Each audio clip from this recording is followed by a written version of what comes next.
Ini merupakan deflasi pertama sepanjang tahun 2021.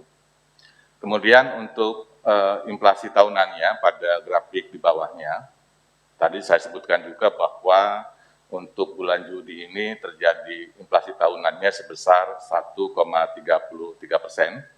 Ini lebih rendah kalau kita bandingkan dengan kondisi Mei 2021 maupun kondisi Juni tahun 2020 yang sebesar 1,96%. Berikutnya saya akan menjelaskan secara lebih detail terkait dengan deflasi di bulan Juni 2021. Berdasarkan kelompok pengeluaran, dari 11 kelompok pengeluaran, terdapat 4 kelompok pengeluaran yang mengalami deflasi, di mana deflasinya bulan Juni ini adalah sebesar 0,16%. Terdapat 4 dari 11 kelompok pengeluaran ini yang mengalami deflasi. Yang pertama terjadi pada kelompok makanan, minuman, dan tembakau.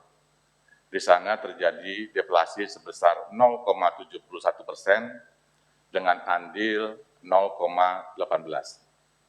Sedangkan untuk pakaian dan alas kaki terjadi deflasi sebesar 0,12% dengan andil 0,01. Kemudian transportasi juga mengalami deflasi sebesar 0,35% dengan andil 0,04. Yang terakhir yang juga mengalami deflasi adalah kelompok pengeluaran untuk informasi, komunikasi, dan jasa keuangan, di mana terjadi deflasi sebesar 0,35% dan memberikan andil, 0,01%, dan relatif tidak memberikan andil kepada deflasi bulan Juni 2021.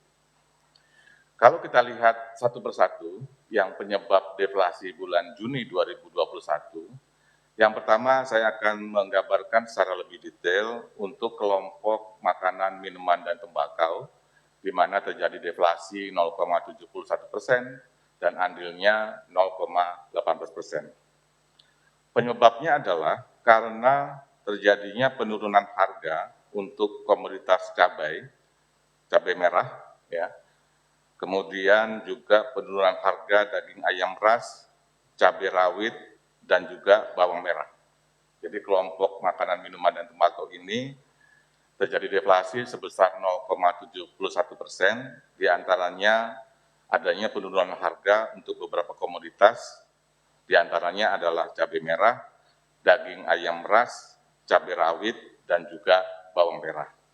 Sementara pada kelompok ini juga terjadi kenaikan harga, terutama untuk telur ayam ras dan juga bayam. Ini untuk kelompok yang pertama, ya, kelompok makanan, minuman, dan tembakau. Saya beralih ke kelompok transportasi karena ini deflasinya cukup tinggi sebesar 0,35% dan andilnya juga lumayan besar 0,04%. Pada kelompok ini, penyebab terjadinya deflasi adalah karena terjadinya penurunan tarif angkutan udara, juga terjadinya penurunan tarif angkutan antar kota, dan juga tarif angkutan kereta api. Jadi untuk kelompok transportasi ini terjadi deflasi karena disebabkan menurunnya tarif angkutan udara, tarif angkutan antar kota, dan juga tarif angkutan kereta api.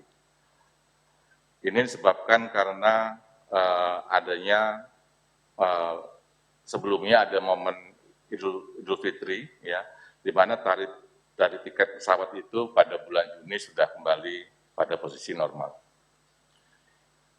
Kemudian berikutnya, pada slide berikutnya adalah kalau kita melihat mengenai inflasi, kalau dilihat berdasarkan menurut komponennya.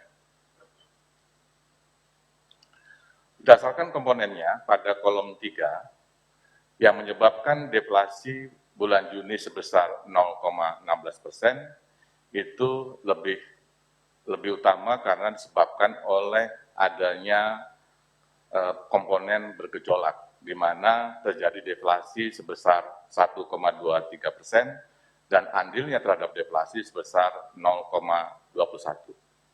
Demikian juga untuk komponen harga yang diatur oleh pemerintah juga mengalami deflasi sebesar